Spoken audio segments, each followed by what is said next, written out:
बंधु माने आगामी 24 घंटा मध्य आपण दुईटी प्रमुख शुभ खबर पाइबाकू जाउछंती।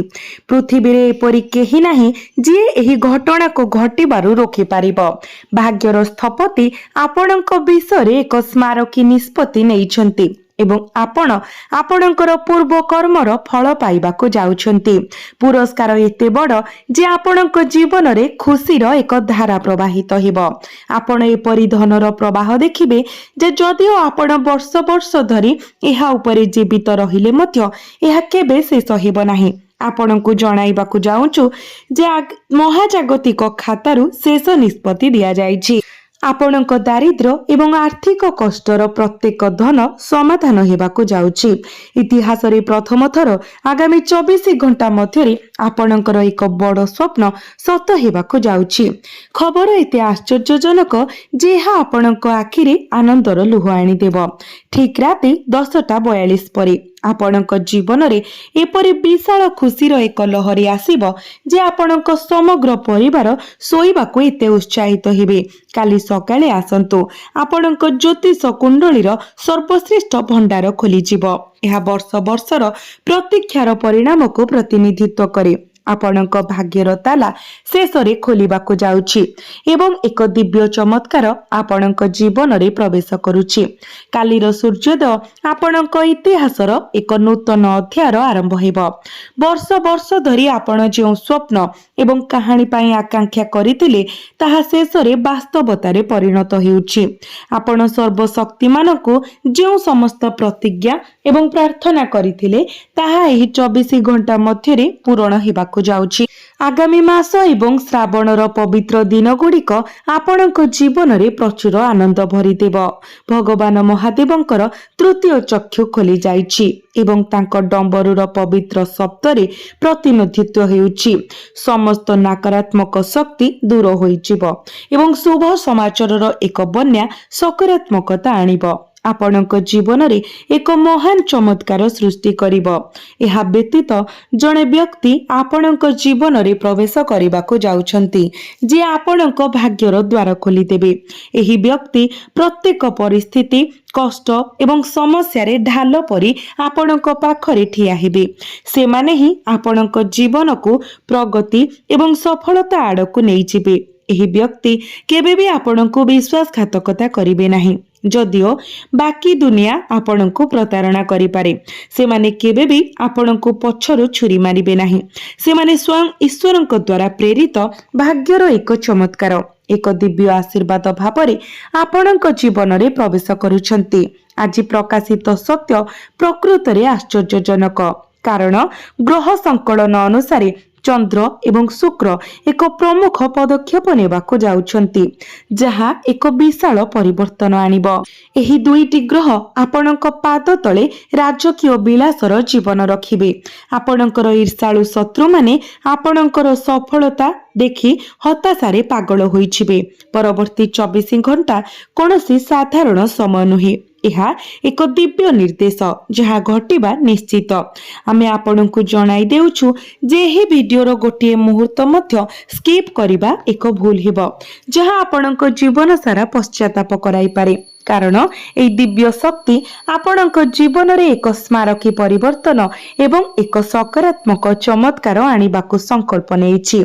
एपरि एक संकलन अनेक वर्ष रे केवल थरे हुए एवं एक चूड़ांत दिव्य निष्पत्ति को प्रतिनिधित्व करे। यह घटिबा निर्दिष्ट एवं एपरि सुवर्ण सुजोग आउ केबे आपणक पाखकू आसीबो नाही। एही जुगर प्रकाशित देवता प्रभु महावीर बजरंग बलींकर कृपामय दृष्टि से शत्रु मानक उपरे पड़िबाकू जाउछि जे माने आपणकू लुह देखाइछंती। जो मानक पई आपण सर्वदा मंगल कामना करुथिले से माने ही आपणकू दुर्बल करिथिले किंतु वर्तमान स्वयं परमेश्वर से मानक कार्यर विचार करिवे। आपणक रास्ता रे खुशीर फूल फुटिबो एवं आपणकर घर धन एवं प्रचुरता रे वर्षा हिबो। आपणकर प्रत्येक अटकी रहितिबा स्वप्न सत्य हेबा पई जाउछि। आसंता कालीर सूर्य उदय हेबा पूर्वरु आपणकर गुप्त प्रकाशन एवं शुभ संकेत गुड़िकर सम्मुखीन हेब जहाँ आपणक पई समय सहित बुझिबा अत्यंत गुरुत्वपूर्ण। एहा सहित आमे आपणकु कहिबु जे आगामी दिन रे आपणकु केउ सतर्कता अवलंबन करिबाकु पड़िबो एवं केउ कार्य गुड़िको आपण जे कोनोसी मूल्य रे एड़ाइबाकु पड़िबो। एपरि कार्य जहाँ आपणक जीवन रे प्रवेश करुथबा खुशी को बाधा देई पारे। दयाकरी वीडियो को शेष पर्यंत देखंतु। एक शांत स्थान रे जोठारे आपण संपूर्ण ध्यान देई पारिबे। आज एही वीडियो आपणकर जीवन विषय गभीर गुप्त कथा गुडी को उन्मोचन करिबो जहा विषय आपण वर्ष वर्ष धरी अज्ञ थिले। केवल वर्तमान नुहे परमेश्वर एबे आपणकर प्रगति उन्नति एवं सफलतार चाबिकाठी सीधा सड़क आपणक हाथ रे रखिछंती। आपण प्रचुर आशीर्वाद एवं सौभाग्य पाइबाकू जाउछंती। आमे अतीतर सत्य गुडी को बांटिबु जहा आपणकर हृदय को स्पर्श करिवो एवं आपण अनुभव करिवे जे घटना गुडी को प्रकृत रे आपणक सहित घटिथिला। से कष्टकर समय दिव्य देवींकर अदृश्य शक्ति आपणको भयंकर संकट एवं दुर्घटनारू केश विस्तार करी रक्षा करिथिला। आपणकर जीवनर इतिहास एही कथार साक्षी जे आपण केबे कहार क्षति चाहि नाहंती। जेतेबेले काहाको साहाय्यर आवश्यकता पड़िला आपण आपणकर निजर सामर्थ्य अनुसार सेमानंकु समर्थन कले। तथापि प्रतिबदल रे आपण कोन पाइले? केवल विश्वासघातकता, पिठीरे छुरामाड़ एवं आपणकर निज लोकंक ठारू उपहास। आपण अनेक राति एकाकितारे कांदी कांदी एवं श्वासरुद्ध होई बिताइछंती। भाबुछंती जे परमेश्वर आपणक सहित एपरि व्यवहार काहेकि करूछंती, किंतु आपण जानि पारिले नाही जे आपण सह्य करिथिबा दुख आपणकर पूर्व जीवनर पाप को सफा करुथिला एवं आपणकर संकटर सम प्रकृत रे आपणकर आध्यात्मिक परीक्षार शेष पर्याय थिला। जेतेबेले समस्त रास्ता बंद मने हेउथिला सेतेबेले मध्य एक अजଣା शक्ति आपणको बचाय रखिथिला। देवींक शक्ति ही आपणको से गभीर अतल गह्वररू उठाई ए गुरुत्वपूर्ण मुहूर्त को आनिथिला। बंधु माने आपणकर सुवर्ण युग आरंभ होईछि। आपण जीवन रे धनर प्रवाह पाई परिस्थिति एबे समान हेउछि। वर्ष वर्ष धरी फसी रहितिबा टंका एबे दिन राति चिंतित करुथिबा ऋण एवं संपूर्ण परिष्कार हेउछि। आपण सेई चूर्ण ऋण पहाड़रू मुक्त हेबाकू जाउछंती। आपण जीवन सारा खुशी अनुभव करिवे। आपणक पई धनर नूतन रास्ता एवं उत्स खोली जीव। आपणकर व्यवसाय एवं वाणिज्य एते हठात गति पाइब जे आपण आश्चर्य होई जिवे। आपण भगवान कुबेरंक प्राचुर्यर चाबी धरिबाकू जाउछंती। आपणकर घर को धन रे परिपूर्ण करिबाकू जाउछंती। जदि आपण चाकरी खोजिबाकू बुलुचंती किंबा आपणकर क्यारियर रे एक बड़ मोड़ अपेक्षा करिछि तेबे निश्चित रुहंतु जे शुभ खबर आपणक द्वार देश रे पहुंचिछि। देवींक आशीर्वाद सहित आपणक घरर प्रत्येक कोणरू नकारात्मक शक्ति दूर होई जिवो एवं देवी लक्ष्मी सेठारे स्थायी वास करिवे। आर्थिक कष्ट हेतु जे घरटी थरे विवादर गंता घर थिला ताहा एबे सुख शांति एवं समृद्धि रे परिपूर्ण हेबो। जो शत्रु माने थरे आपणक रास्ता रे कंटा युक्त प्रतिबंधक सृष्टि करथिले से माने निज निज फासरे फसी जिवे। जेतेबेले प्रभु हनुमान काहा उपरे शुभ दृष्टि पकाइबे अन्यायकारी एवं दुष्टंक पतन अनिवार्य होई जाय। आपणक विरोधी माने करुथिबा प्रत्येक पदक्षेप एबे ओलटा प्रभाव पकाइबो। आपणको केवल शांत रहिबाकू पड़िबो। आपणक कार्य उपरे ध्यान देबाकू पड़िबो एवं देवींक कृपा को ग्रहण करबाको पड़िबो। निकट भविष्यत रे निर्दिष्ट संकेत गुड़िक पाई नजर रखंतु। जदि कोनोसी पक्षी हठात आपणक मुख्य प्रवेश द्वार रे बसी जाए, जदि आपण सकाळे बारंबार सुमधुर शब्द सुनती किंबा जदि आपण मंदिर जल किंबा देवींक प्रतिमूर्तिर स्वप्न देखंती तेबे बुझंतु जे एई संकेत गुड़िक ब्रह्मांडरू सीधा सड़क आपणक निकट को पठा जाइछि। ଆପଣଙ୍କୁ କେବଳ ଶାନ୍ତ ରହିବାକୁ ପଡ଼ିବ। ଆପଣଙ୍କ କାର୍ଯ୍ୟ ଉପରେ ଧ୍ୟାନ ଦେବାକୁ ପଡ଼ିବ ଏବଂ ଦେବୀଙ୍କ କୃପାକୁ ଗ୍ରହଣ କରିବାକୁ ପଡ଼ିବ। ନିକଟ ଭବିଷ୍ୟତରେ ନିର୍ଦ୍ଦିଷ୍ଟ ସଂକେତ ଗୁଡ଼ିକ ପାଇଁ ନଜର ରଖନ୍ତୁ। ଯଦି କୌଣସି ପକ୍ଷୀ ହଠାତ୍ ଆପଣଙ୍କ ମୁଖ ପ୍ରବେଶ ଦ୍ୱାରରେ ବସିଯାଏ, ଯଦି ଆପଣ ସକାଳେ ବାରମ୍ବାର ସୁମଧୁର ଶବ୍ଦ ଶୁଣନ୍ତି, କିମ୍ବା ଯଦି ଆପଣ ମନ୍ଦିର, ଜଳ କିମ୍ବା ଦେବୀଙ୍କ ପ୍ରତିମୂର୍ତ୍ତିର ସ୍ୱପ୍ନ ଦେଖନ୍ତି, ତେବେ ବୁଝନ୍ତୁ ଯେ ଏହି ସଂକେତ ଗୁଡ଼ିକ ବ୍ରହ୍ମାଣ୍ଡରୁ ସିଧାସଳଖ ଆପଣଙ୍କ ନିକଟକୁ ପଠାଯାଇଛି। ଏହି ସଂକେତ ଗୁଡ଼ିକୁ ଅଣଦେଖା କରନ୍ତୁ ନାହିଁ, ବରଂ ଆପଣଙ୍କ ମନକୁ ଦିବ୍ୟ ଉପରେ କେନ୍ଦ୍ରିତ କରନ୍ତୁ। ମନେ ରଖନ୍ତୁ, ଯେତେବେଳେ ଭାଗ୍ୟର ତାଲା ଖୋଲିଯାଏ, ଆପଣଙ୍କୁ ସତର୍କତାର ସହିତ ପାଦ ଦେବାକୁ ପଡ଼ିବ। ଯେତେବେଳେ ଧନ ଏବଂ ସଫଳତା ଆପଣଙ୍କ ପାଖକୁ ଆସିବା ଆରମ୍ଭ ହୁଏ, ଆପଣଙ୍କୁ ଆପଣଙ୍କର ଅହଙ୍କାରକୁ ନିୟନ୍ତ୍ରଣ କରିବାକୁ ପଡ଼ିବ। ଗରିବ କିମ୍ବା ଅସହାୟଙ୍କୁ ଅପମାନ କରିବାର ଭୁଲ କେବେ ବି କରନ୍ତୁ ନାହିଁ। ଏପରି ଏକ ତ୍ରୁଟି ଆପଣଙ୍କର ଖୁସିକୁ ଗ୍ରାସ କରିପାରେ, ଯେପରି ଉଇ କାଠ ନଷ୍ଟ କରିଦିଏ। ଆପଣଙ୍କର କ୍ରୋଧକୁ ନିୟନ୍ତ୍ରଣରେ ରଖନ୍ତୁ ଏବଂ ଯେକୌଣସି ନୂତନ ଦଲିଲକୁ ସ୍ୱାକ୍ଷର କରିବା ପୂର୍ବରୁ ଏହାକୁ ଭଲ ଭାବରେ ପରୀକ୍ଷା କରନ୍ତୁ। ଏକ ତରବରିଆ ନିଷ୍ପତ୍ତି ପୂର୍ବରୁ ପ୍ରତିଷ୍ଠିତ ପରିସ୍ଥିତିକୁ ନଷ୍ଟ କରିପାରେ। ତେଣୁ ଏହି ସମୟରେ ଧୈର୍ଯ୍ୟ ଏବଂ ସଂଯମତା ହେଉଛି ଆପଣଙ୍କ ପାଇଁ ସବୁଠାରୁ ବଡ଼ ସମ୍ପତ୍ତି। ଆସନ୍ତୁ ଆମେ ଆଗାମୀ କିଛି ଘଣ୍ଟା ମଧ୍ୟରେ ଆପଣଙ୍କ ଜୀବନରେ ପ୍ରକାଶିତ ହେବାକୁ ଥିବା ପ୍ରମୁଖ ଚମତ୍କାର ବିଷୟରେ ଆଲୋଚନା କରିବା।